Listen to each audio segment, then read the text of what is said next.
स्वागत है सभी का इस खास एक्सप्लेनर में। आज हम एक ऐसी अनबिलीवेबल और सच कहूं तो बिल्कुल हैरान कर देने वाली बिजनेस स्ट्रैटेजी को डीकोड करने वाले हैं, जिसने एक सिंपल से आइडिया को सीधा इंडिया का नंबर 1 स्टॉक ब्रोकर बना दिया। मतलब बिना किसी तुरंत मुनाफे या रेवेन्यू के इतना बड़ा एम्पायर आखिर खड़ा कैसे किया जा सकता है? आइए इस पूरी कहानी को गहराई से समझते हैं।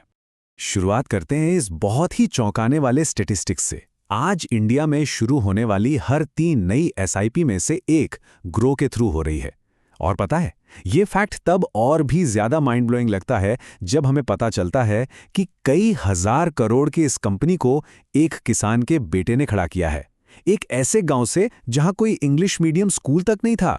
सच में ये शुरुआत ही इस पूरी जर्नी को एकदम खास बना देती है। अगर हम ललित केशरे की अर्ली लाइफ पर नजर डालें तो महज 7 साल की उम्र में बेहतर पढ़ाई के लिए उन्हें अपना गांव छोड़कर खरगोन शहर जाना पड़ा था। दूसरी क्लास में टॉप करने के बाद उनके अंदर एक्सीलेंस की जो लगन लगी वो कमाल थी। लेकिन सबसे इंस्पायरिंग बात क्या है, वो ये कि उन्होंने बिना किसी महंगी कोचिंग के सिर्फ पोस्टल स्टडी मटीरियल के भरोसे खुद से पढ़ाई की और आईआईटी बॉम्बे में अपनी जगह पक्की कर ली। ये रेजिलियंस और सेल्फ लर्निंग की एक बहुत ही एक्स्ट्राऑर्डिनरी कहानी है। उनका ये प्रॉब्लम सॉल्विंग माइंडसेट ना हमेशा उनके साथ रहा। आईआईटी के दिनों में उन्होंने अपनी खुद की हेल्थ के लिए एक एलर्जेन डिटेक्टर तक बना डाला था। लेकिन टर्निंग पॉइंट तब आया जब उन्होंने अपनी स्कॉलरशिप के पैसों से सिर्फ 80 रुपए का अपना पहला शेयर खरीदा। उस टाइम स्टॉक मार्केट का मतलब था लंबी लंबी लाइनें और दुनिया भर का physical paper work. Indian share बाजार के फ्रिक्शन और झंझटों के साथ ये उनका पहला और काफी पेनफुल एक्सपीरियंस था। और यहीं से निकलकर आता है बिजनेस का एक बहुत बड़ा लेसन। आईआईटी के बाद ललित ने एजुफ्लेक्स नाम का एक एजुकेशन स्ट्रीमिंग प्लेटफॉर्म शुरू किया था, पर वो स्टार्टअप फेल हो गया। इसलिए नहीं कि आइडिया में कोई कमी थी, बल्कि इसलिए क्योंकि उस वक्त इंडिया का डिजिटल इंफ्रास्ट्रक्चर ही इसके लिए रेडी नहीं था। स्टार्टअप में टाइमिंग ही सब कुछ है। ये एक ऐसा लेसन था जो आगे चलकर एक बहुत बड़े गेम चेंजर की नींव रखने वाला था। अपनी इस पहली कोशिश के बाद ललित ने इंडिया के सबसे बड़े स्टार्टअप्स में से एक फ्लिपकार्ट ज्वाइन किया और वहां कुछ ऐसे इंसिडेंट्स हुए जिन्होंने उनकी सोच पूरी तरह बदल दी। जैसे रक्षाबंधन के दिन जब ऑर्डर्स डिले होने वाले थे तो इंजीनियर्स ने रात भर रुककर खुद राखियां पैक की। 2015 में 1 घंटे की डिलीवरी का पायलट प्रोजेक्ट भी किया गया। इन सब चीजों से उनके अंदर एक बात बिल्कुल सेट हो गई कि कस्टमर सेटिस्फैक्शन और हाइपरफास्ट डिलीवरी से बढ़कर कुछ नहीं है। यही कस्टमर ऑब्सेशन उनके अगले बड़े कदम का बेस बना। Part 1, the birth of grow, Sunday breakfast और इन्वेस्टिंग की पजल को सॉल्व करना। चलिए आगे बढ़ते हैं। फ्लिपकार्ट के अपने पुराने साथियों के साथ संडे ब्रेकफास्ट के टाइम अक्सर एक ही बात पर चर्चा होती थी कि भाई म्यूचुअल फंड्स को समझना इतना ज्यादा कॉम्प्लिकेटेड क्यों है।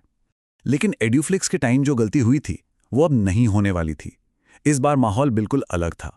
डिजिटल इंडिया इनिशिएटिव जोर पकड़ रहा था, आधार वाला ई-केवाईसी आ चुका था और जियो ने तो टेलीकॉम सेक्टर में आग ही लगा दी थी।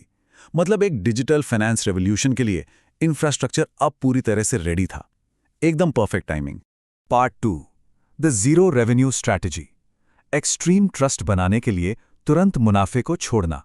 मार्केट में एंट्री लेने के लिए उन्होंने जो स्ट्रैटेजी अपनाई वो बिल्कुल ही कॉन्ट्रेरियन थी। यहाँ गौर करने वाली बात है कि जहाँ बाकी सारे कॉम्पिटिटर्स हाई रेवेन्यू वाली डायरेक्ट स्टॉक ट्रेडिंग पर फोकस कर रहे थे और रेगुलर म्यूचुअल फंड्स पर 1 से 1.5% का कमीशन छाप रहे थे, वहीं ग्रो ने एक अलग ही रास्ता पकड़ा। उन्होंने बिगिनर्स के लिए जीरो कमीशन वाले डायरेक्ट फंड्स और जीरो अकाउंट फीस का मॉडल चुना। मकसद बिल्कुल साफ था, नए इन्वेस्टर्स के रास्ते में आने वाली हर एक रुकावट को जड़ से खत्म करना। 2017 से लेकर 2021 तक पूरे 4 साल कंपनी ने लगभग जीरो मीनिंगफुल रेवेन्यू पर काम किया। सोचिए, ये कोई छोटी मोटी बात नहीं है। इतने लंबे टाइम तक बिना मुनाफे के काम करने की इस कमिटमेंट ने उन्हें एक ऐसा लॉयल यूजर बेस तैयार करके दिया जिसमें लगभग 2 करोड़ रजिस्टर्ड यूजर्स शामिल हो गए। उन्होंने शॉर्ट टर्म पैसे के बजाय लोगों का अटूट ट्रस्ट कमाया था। और इस भयंकर पेशेंस का रिजल्ट भी उतना ही शानदार रहा। जब ग्रोव ने फाइनली अपने उस विशाल और भरोसेमंद यूजर बेस के लिए स्टॉक ट्रेडिंग लॉन्च की तो रेवेन्यू लिटरली एक रॉकेट की तरह ऊपर भागा। फाइनेंशियल ईयर 2021 के 52.7 करोड़ से लेकर 2025 में 4062 करोड़ तक सिर्फ 4 साल के अंदर रेवेन्यू में 77 गुना का जबरदस्त एक्सप्लोजन। ये डेटा सच में माइंड ब्लोइंग है। Part 3, radical customer obsession, bottom line से ज्यादा यूजर को प्रोटेक्ट करना।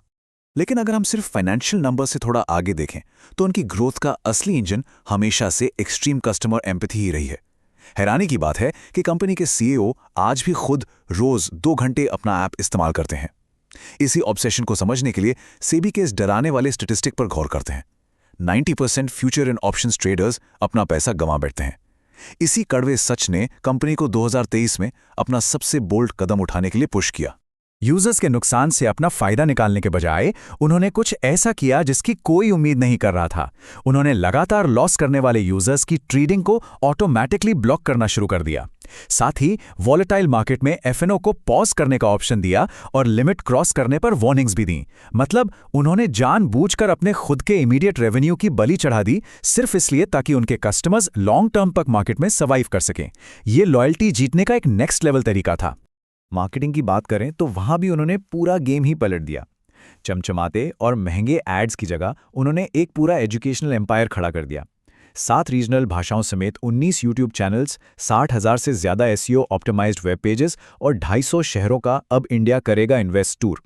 इसका रिजल्ट 70 से 80% ग्रोथ सिर्फ माउथ टू माउथ पब्लिसिटी से आई। उन्होंने बेसिकली सीखने वालों को ही अपने लाइफ टाइम यूजर्स में कन्वर्ट कर लिया।